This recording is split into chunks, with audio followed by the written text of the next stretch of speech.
जय माता दी दोस्तों। हो जाओ तैयार, सजा लो दरबार, माँ अम्बे आने वाली हैं। जी हाँ दोस्तों, हमारी माँ अम्बे आने वाली हैं। चैत्र नवरात्रि आने वाली है। ऐसे में माँ की स्वागत में हम अपने घर में जो कुछ बनेगा वह करेंगे। सबसे पहले आप सबको नवरात्रि की बहुत बहुत बहुत शुभकामनाएं। और सबसे पहले हम अपने घर की साफ सफाई करेंगे, घट स्थापना भी करेंगे। जिसके यहाँ अखंड ज्योत जलती है वो भी अखंड ज्योत भी जला सकते हैं, चैत्र नवरात्रि में भी जला सकते हैं। आज हम बात करेंगे नवरात्रि में व्रत कैसे रखा जाता है। देखो दोस्तों, नवरात्रि में 9 दिन का व्रत भी रख सकते हैं आप। मान्यता है कि माँ दुर्गा नवरात्रि में मनोकामना पूरी करती हैं। भगवान श्री राम ने माँ दुर्गा का नवरात्रि का व्रत रखा था। ऐसे में तभी से माँ सभी लोग नवरात्रि में नौ दुर्गा का व्रत रखते हैं। और जब यदि आप नवरात्रि में 9 दिन का व्रत ना रख सके तो आप उठते बैठते नवरात्रि का व्रत रख सकते हैं। जितनी आपकी श्रद्धा हो आप वैसा रख सकते हैं।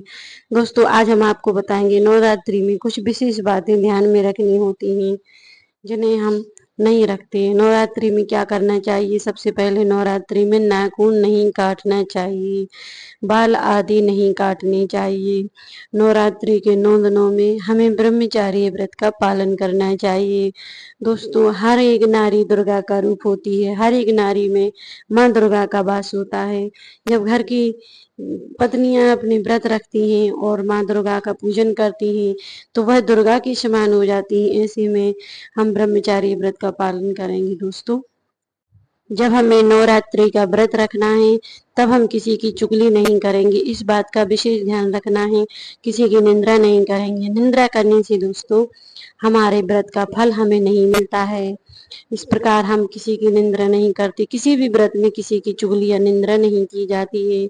दोस्तों, अब हम बात करेंगे नवरात्रि में अखंड ज्योत कैसी जलाई जाती है। दोस्तों, अगर आप अपने घर में माँ दुर्गा की अखंड ज्योत जलाते हैं तो वह ज्योत ही माँ दुर्गा की स्वरूप हो जाती है।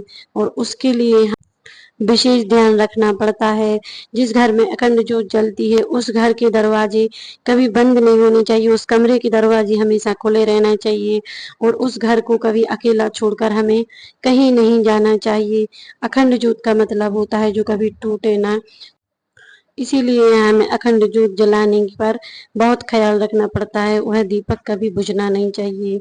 जो हम अपने घर के मंदिर में जलाते हैं वह हमेशा 24 घंटे जल।